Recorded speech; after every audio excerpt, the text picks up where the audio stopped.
Hello, you're here with us on Melt. I'm Ritvika Gupta, and on the show today we'll be speaking to Deepinder Goyal, founder and CEO of Zomato. Anant Rangaswami joins me today. Hi, Anant. Hello. Anant, so why are we speaking to Deepinder today?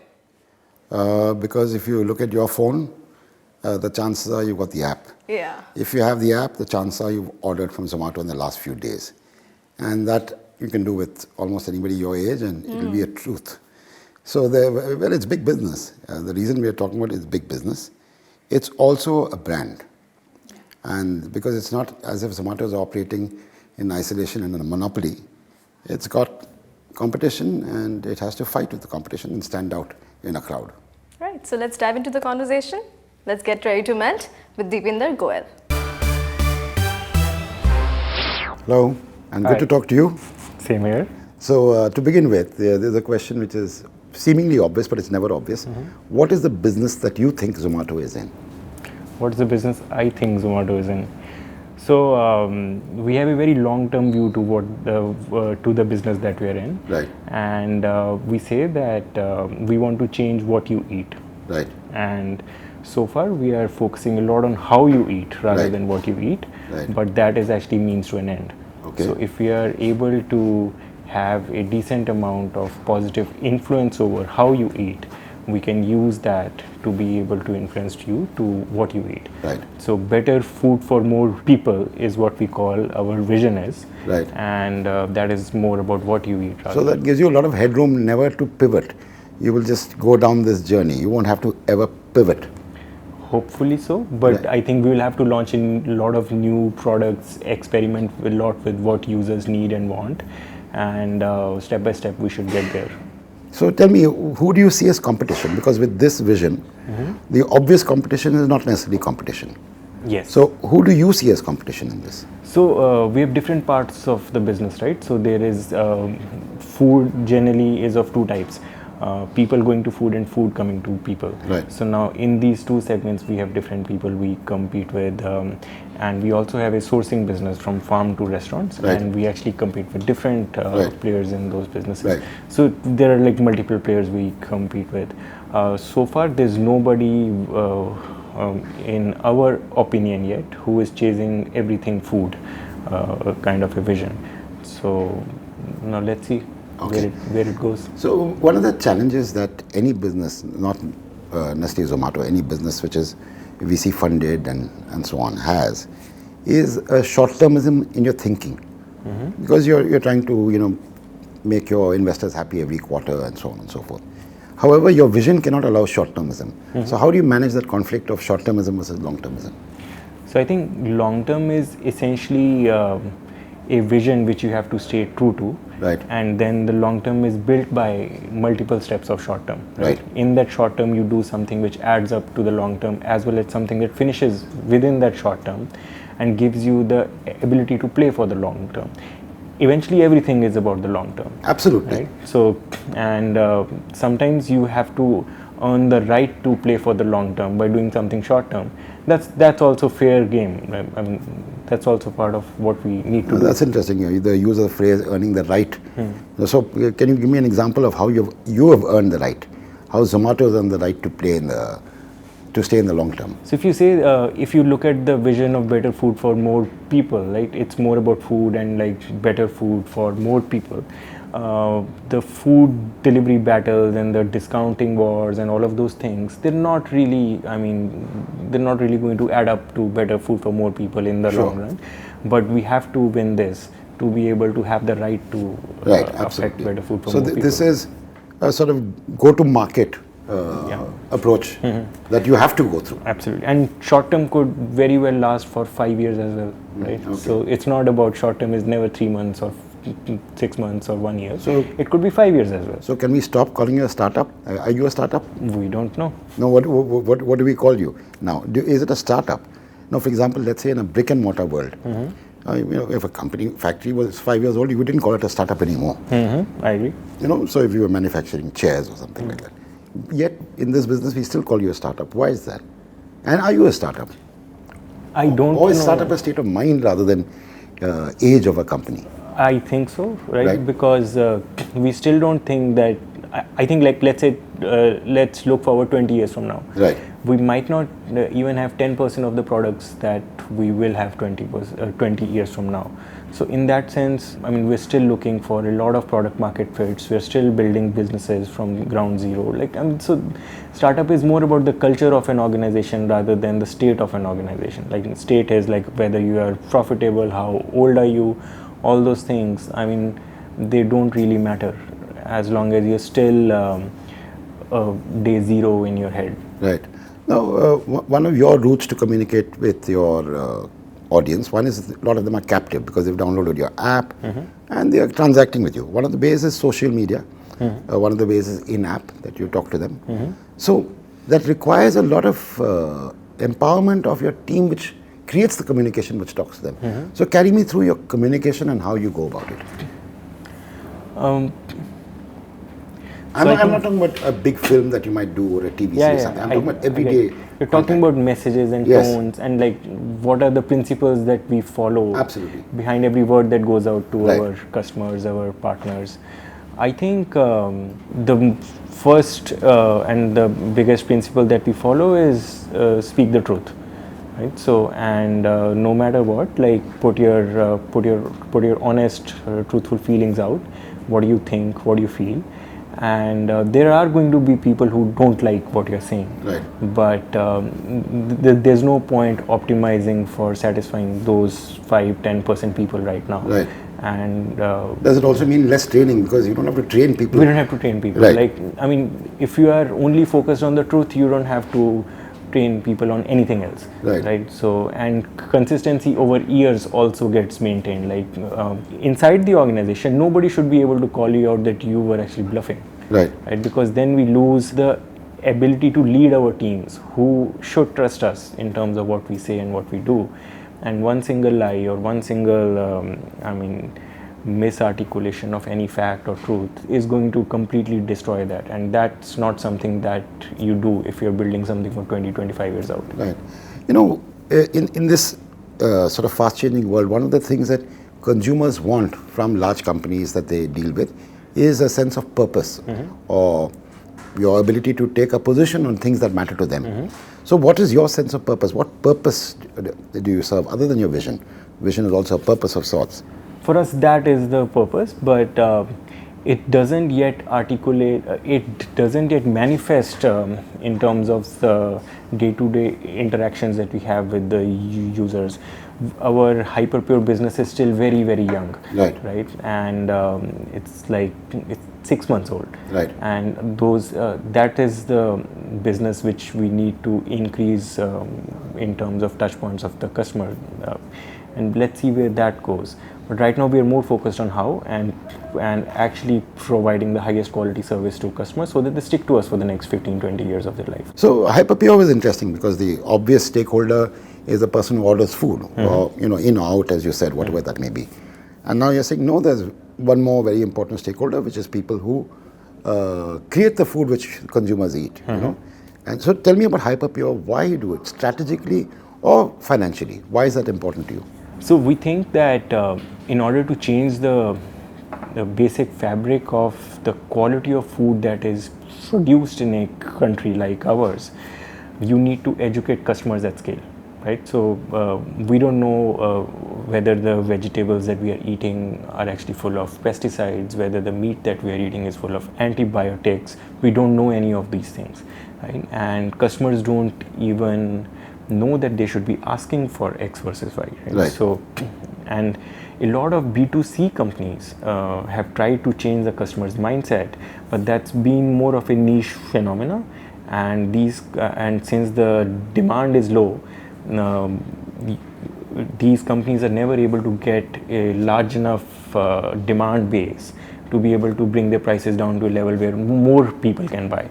So it just like stays a niche product. Like those companies start off with like a vision of scale and wanting like to really change the world.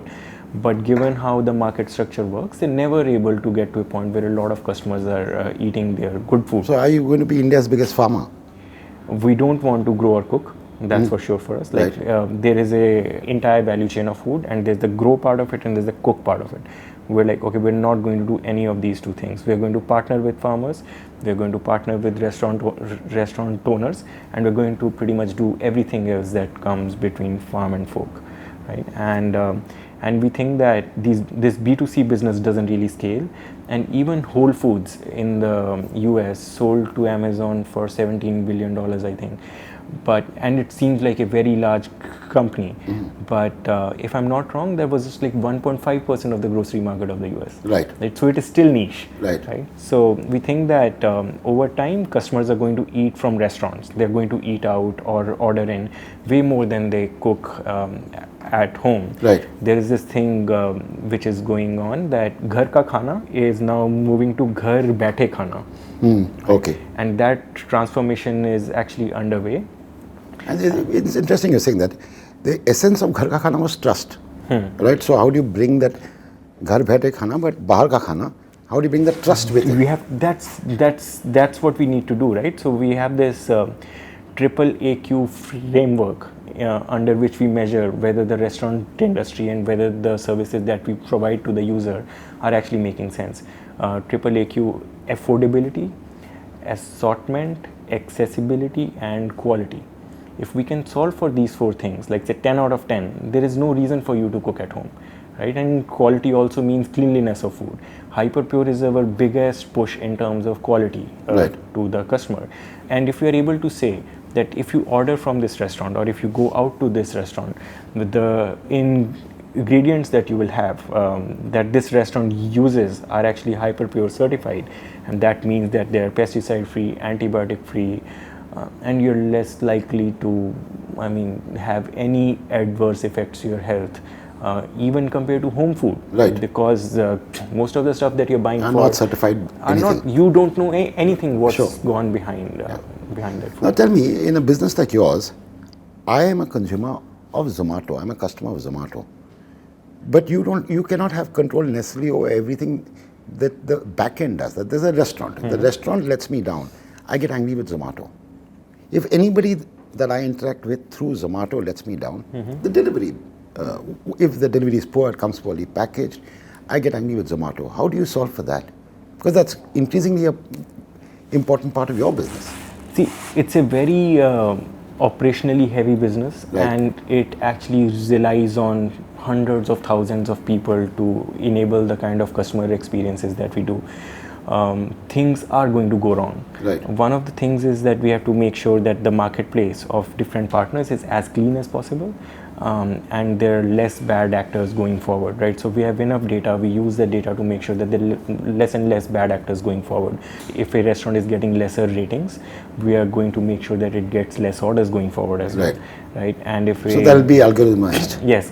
So we make sure that, if you order from us 100 times, 1 or 2 times is not going to be a great experience, and it is right for you to get angry at us because you placed your trust in us, and we are managing the marketplace for you, right?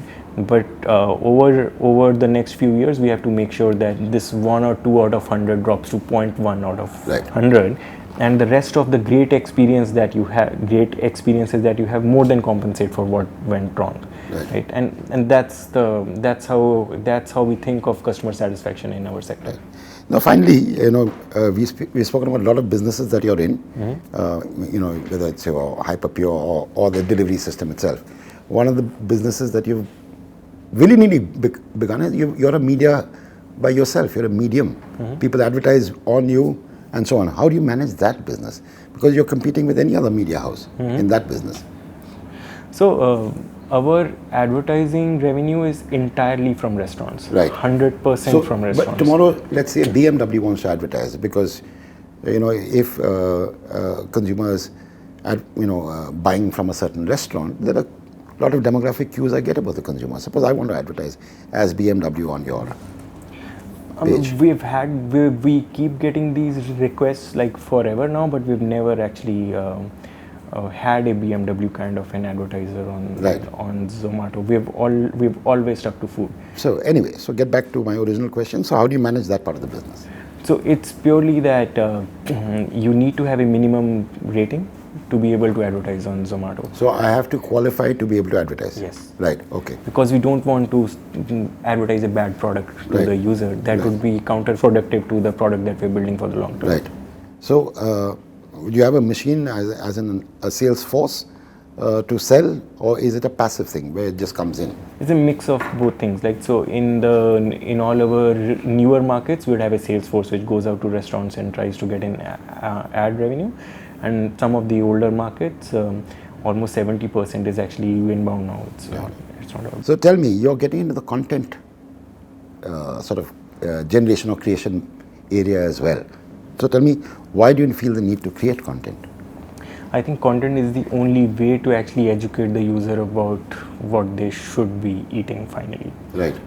And while we can use our platform to be able to influence people on, okay, this is better, this is not good, if we can have some videos, if we can have some shows trying to tell people in a more interesting, consumable format, that's going to be a big help for us to get to our vision of better food for more people. Is that one area where it might be easier to do all the Indian languages at one shot, or are you going to again do English, Hindi, and what? How does it work? Because content, I mean, all the data says content talk to me in my language, especially video.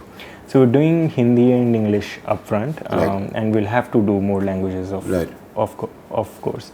All of these things are like step by step, right? So 1 year we will do these things, let's see how they work, we will learn more about it, and once we become really good at it, then like maybe 1 year down the line we'll think about other languages as well. So I go back to a question I asked you, which is what is the business you're in? And it's, the seeming obvious business is your food delivery business. If you ask the average person on the road, that's what he'll say. But then in conversation we figured that you're more than that. You're a medium by yourself. People advertise on your medium. Now we say you're going to create content.